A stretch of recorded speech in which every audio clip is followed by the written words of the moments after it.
किसी की मृत्यु होती है हिंदू धर्म में, चाहे वो वृंदावन में मरा हो, चाहे वो काशी में मरा हो, उसके पीछे राम नाम सत्य है ही बोला जाता है। ये राम नाम की महिमा है।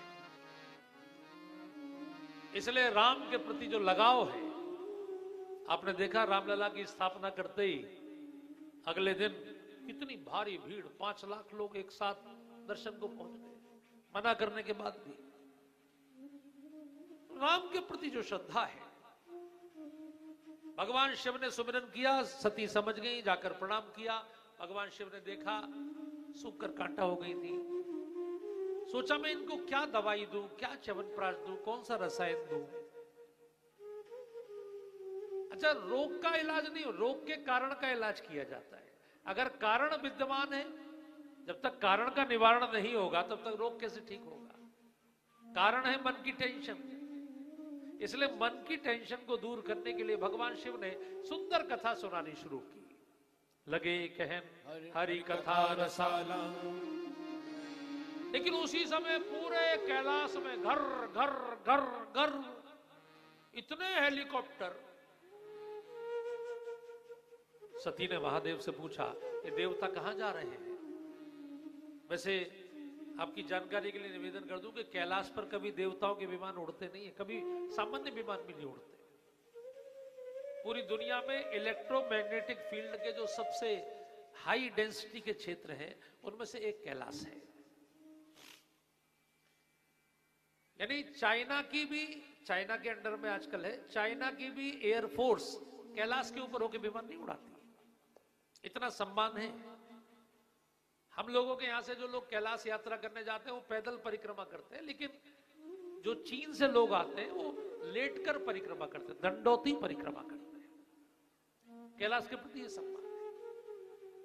लेकिन पहली बार सती ने देखा कि देवताओं की इतनी हिम्मत, कैलाश पर हेलीकॉप्टर उड़ा रहे, और भगवान शिव को इशारा भी कर रहे थे, आप यहीं बैठे, चल नहीं रहे। तो सती ने पूछा कहां जा रहे हैं? भगवान शिव ने कहा ये सब आपके मायके जा रहे हैं। मायके? मायके क्यों जा रहे हैं? बोले आपके पिताजी इस समय एक बहुत बड़ा यज्ञ आयोजित किए हैं।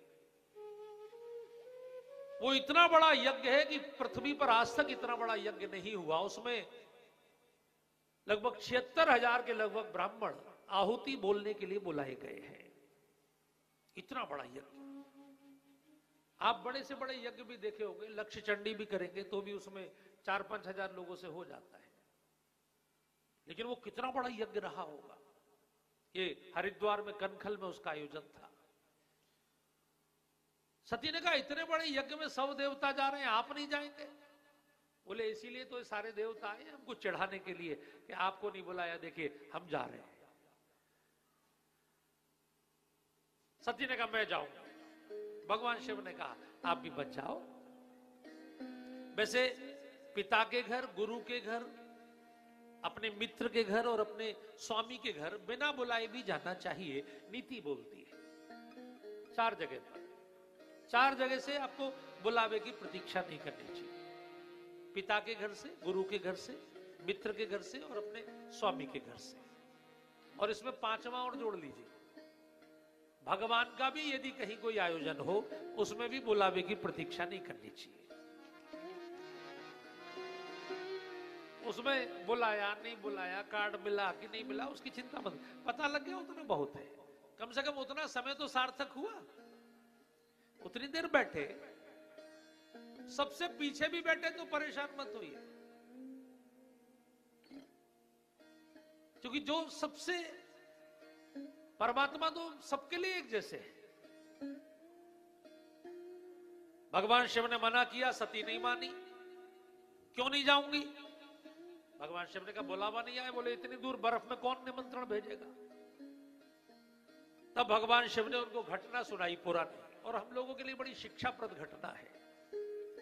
भगवान शिव ने कहा देखो देवी, आपके पिता जो यज्ञ कर रहे हैं वो पूरी पृथ्वी से हमारा सम्मान समाप्त करने के लिए कर रहे हैं।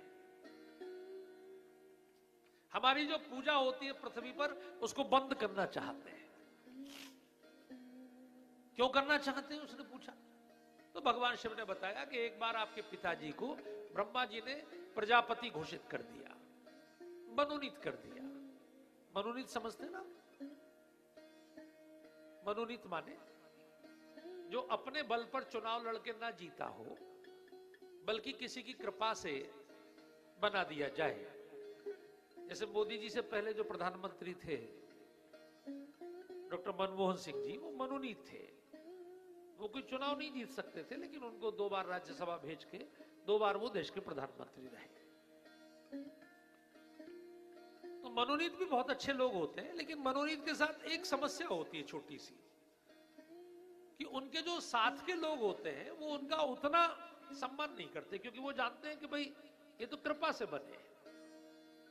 अच्छा, दूसरी ओर एक ऐसा आदमी होता है जो अपने बल पर ही सबको जिता के लाता है, किसी को भी टिकट दे दो वही जीत जाता है ऊपर वाले के नाम पर, तो वो नेता होता है।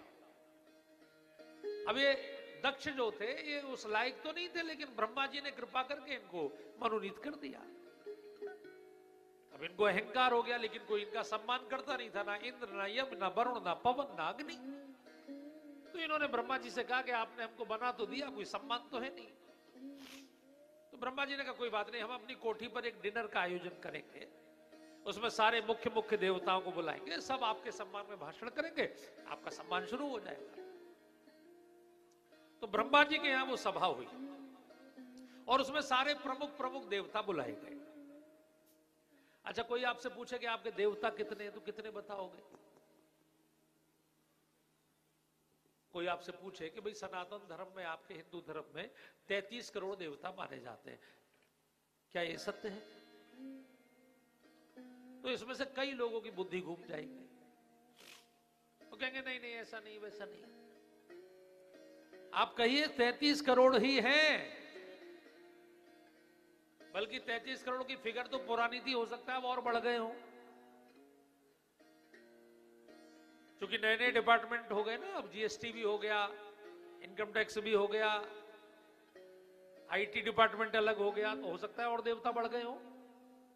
पहले डिपार्टमेंट कम थे तो 33 करोड़ थे। इसको सिद्ध करिए।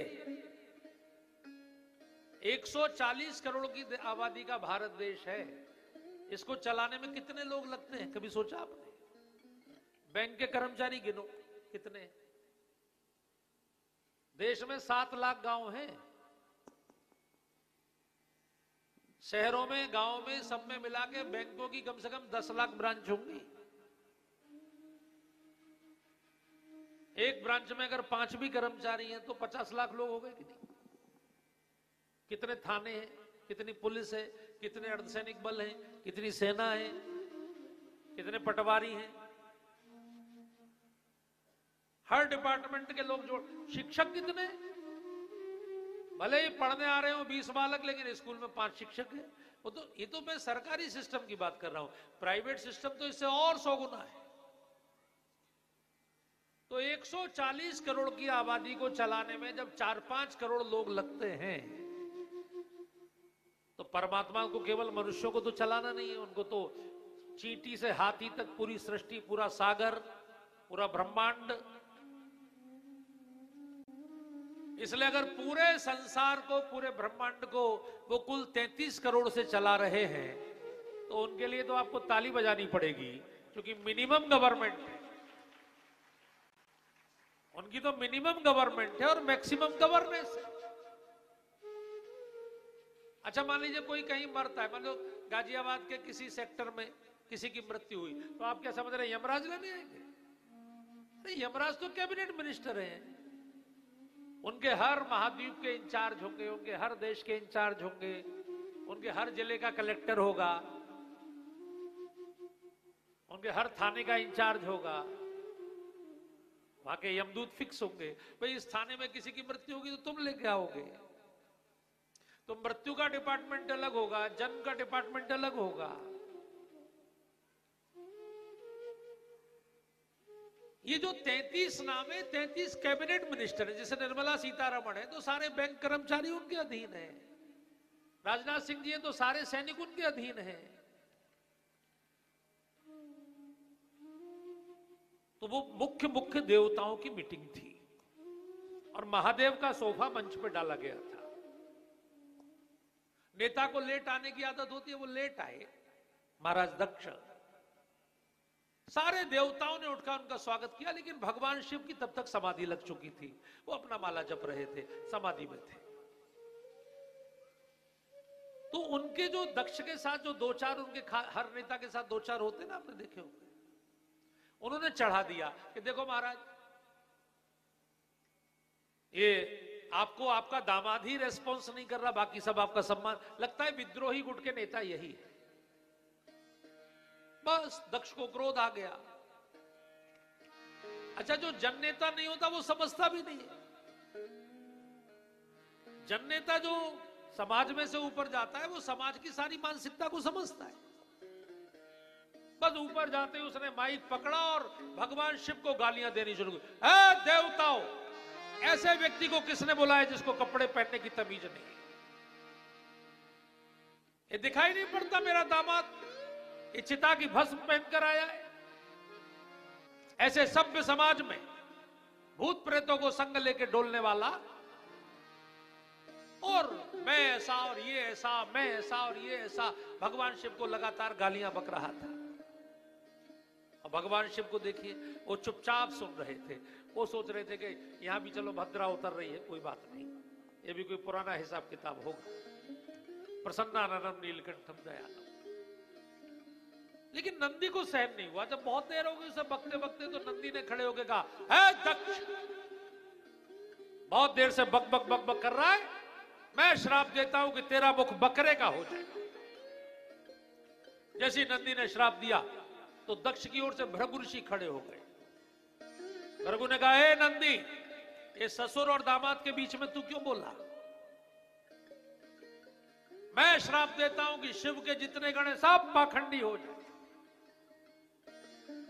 नंदी ने कहा, ब्राह्मण, ब्राह्मण होकर, इतना बड़ा ऋषि होकर भी तू पक्षपात करता है, राजा की चापलूसी करता है। ये राजा तुझे क्या दे देगा? ज्यादा से ज्यादा राज्यसभा में भेज देगा, या किसी कॉरपोरेशन का चेयरमैन बना देगा, या किसी यूनिवर्सिटी का चांसलर बना देगा। लेकिन तूने अपने ब्राह्मणत्व को नष्ट कर दिया, तूने भेदभाव कर दिया।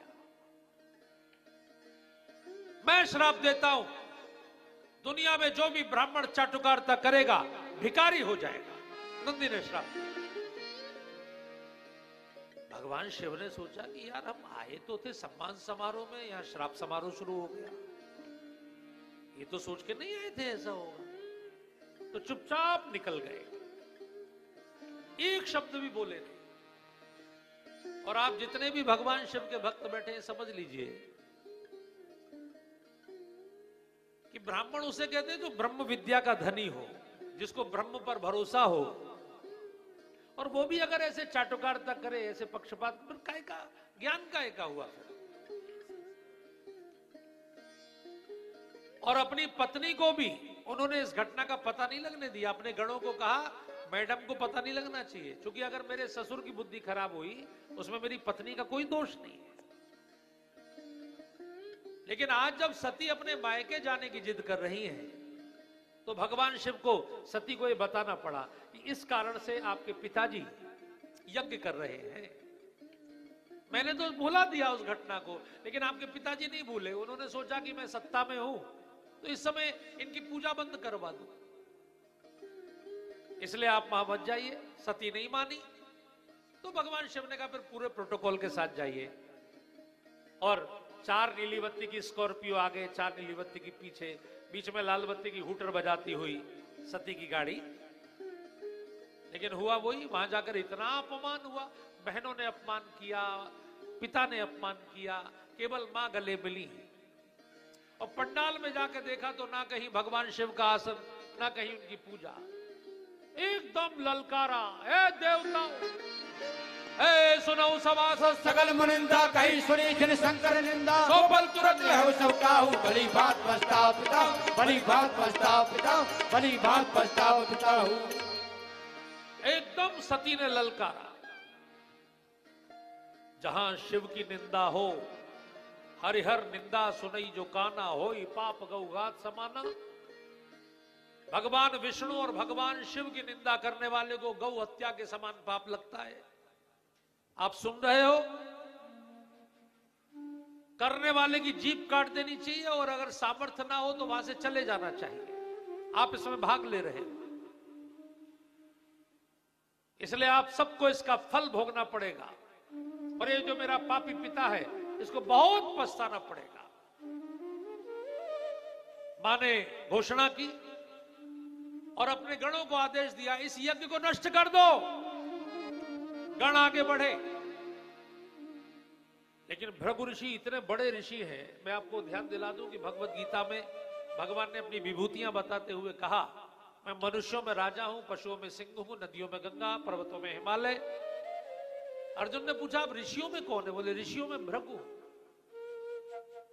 भृगु बड़े ऋषि, उन्होंने पता नहीं कौन सा मंत्र पढ़ के आहुति डाली। भाई साहब, यज्ञों में कितनी शक्ति होती देखिए आप, कि यज्ञ के कुंड में से अग्नि के बने हुए शरीरों के गण प्रकट हो गए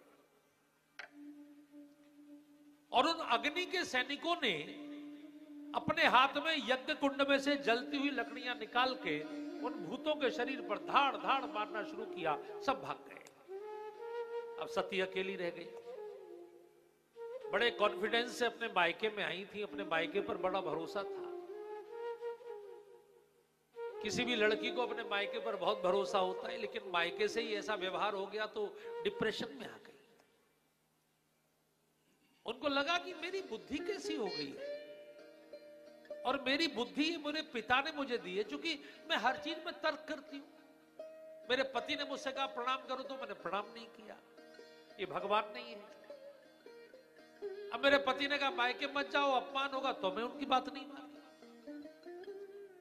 एकदम डिप्रेशन में आ गई। और वहीं उन्होंने घोषणा की, देवताओं,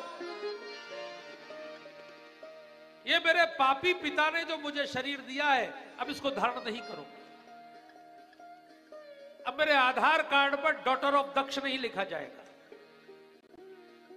अब मैं शरीर को त्यागूंगी, नया शरीर धारण करके महादेव को प्राप्त करूंगी। और फिर उन्होंने कहा, यदि मैं मन क्रम वचन से सती हूं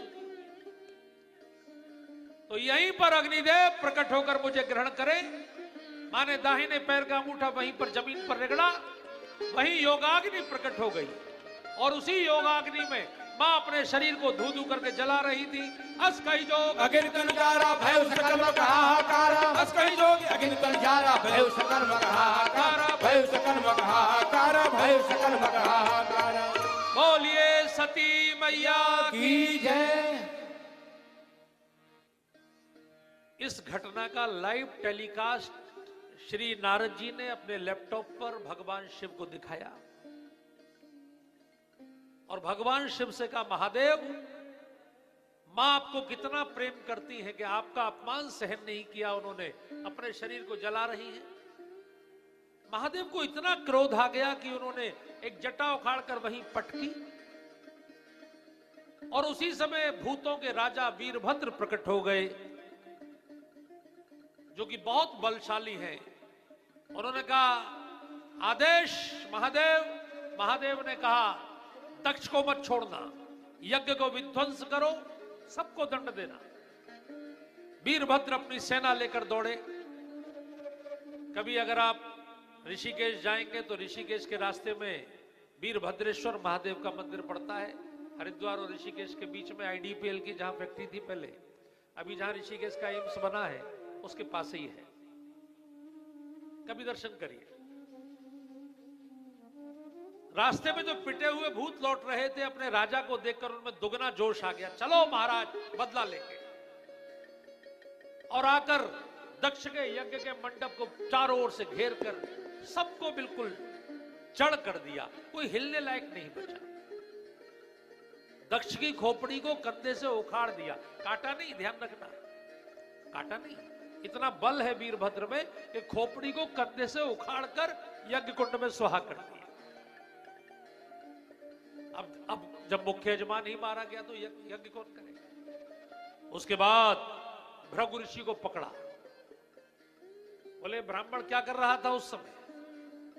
गणों ने कहा जब मां जल नहीं थी ना तो ये मुंह छेट रहा था, एक झटके में पूरी दाढ़ी मूंछ उखाड़ दी, पूरा मुख लुलुहान हो गया। वही पूखा नाम का देव था खड़ा था, ये क्या कर रहा था? बोले माताजी की ओर देख के दांत निकाल के हंस रहा था। अच्छा, ऐसा घूसा मारा कि पूरी बत्ती सी पेट में घुस गई, पूखा वेदांती हो गया। वही भग खड़ा था, ये क्या कर रहा था? माताजी की ओर आंखें मटका रहा था, दोनों उंगली डाल के दोनों आंखें बाहर। जितने पंडित आए, जितने ऋषि आए, सबकी पिटाई हुई। अब देखिए, हम आपको कथा सुनाने आए हैं। अब दक्षिणा के लिफाफे के लालच में कोई कथा में ही परिवर्तन करना चाहे, कोई धर्म का ही विरोध करना शुरू कर दे, तो फल कौन भोगेगा? मान लीजिए आपने हमें संकल्प दिया किसी अनुष्ठान का, हमने संकल्प लिया, अब अगर हम उसमें गलती करते हैं तो वो यजमान की गलती नहीं, वो हमारी गलती है, वो हमको भोगनी पड़ेगी। सबकी पिटाई हुई, और सबकी पिटाई हुई तो सब क्षमा मांगने गए। ब्रह्मा जी ने जाकर भोलेनाथ से क्षमा मांगी, क्योंकि ब्रह्मा जी का बेटा ही दक्ष है, ब्रह्मा जी के बेटे ही भृगु है, और भगवान शिव ने सबको क्षमा किया, और सबको क्षमा करके अपनी पत्नी के मृत शरीर को उठाया, अपने ससुर को जिंदा किया बकरे का सिर लगा के। ध्यान रखिए, अभी तक मेडिकल साइंस में हेड ट्रांसप्लांट नहीं हुआ है। आर्टिफिशियल इंटेलिजेंस से तो आप कर सकते हैं थोड़ा सा फोटो में शरीर किसी का, चेहरा किसी का, लेकिन अभी वास्तविकता में हेड ट्रांसप्लांट नहीं हुआ है। हेड ट्रांसप्लांट केवल महादेव ने किया है 2 बार, एक बार अपने बेटे गणेश का और एक बार अपने ससुर का, दक्ष का। बकरे का सिर लगाकर उनका यज्ञ पूर्ण करवाया, और अपनी पत्नी को इतना प्यार करते हैं, इतना प्रेम करते हैं, उनको लेकर घूमे, और फिर अब वो हिस्सा पाकिस्तान में चला गया, लाहौर के ऊपर। पता नहीं लाहौर क्यों नेहरू जी ने दे दिया, लाहौर तो बिल्कुल अपनी आबादी का क्षेत्र था, तो अंग्रेज ने लाइन खींच दी, तो नहीं तो लाहौर तो रहना चाहिए था। लाहौर के ऊपर कटासराज का मंदिर है,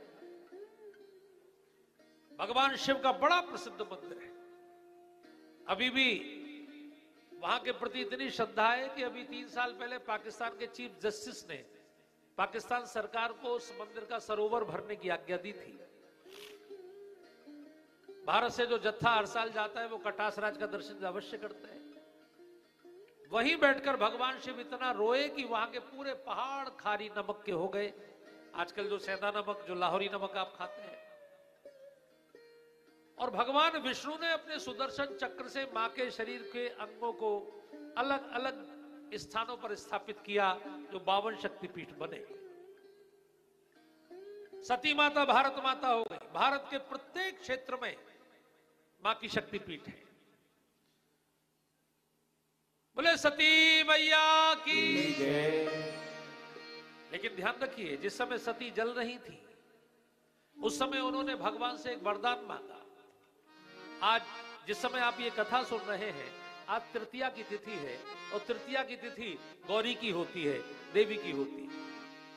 आज अगर आप इसको गाएंगे तो आपको बहुत पुण्य मिलेगा। बहुत प्रेम से चौपाई गाइए, माने जो वरदान मांगा है।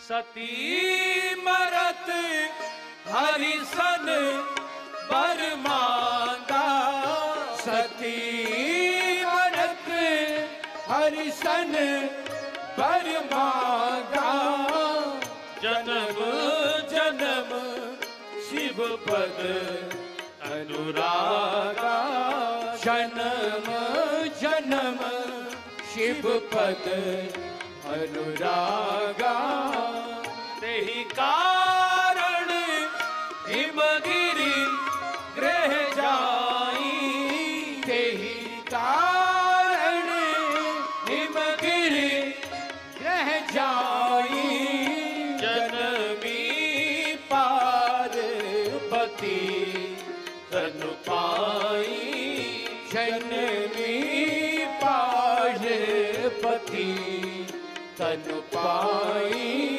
जन्म जन्म शिव पद अनुरागा, जन्म जन्म शिव पद अनुरागा। आज तृतीया है, आप भी मांग लीजिए। जन्मों जन्मों तक मेरा प्रेम भगवान शिव में रहे, ये सती वरदान मांग रहे हैं।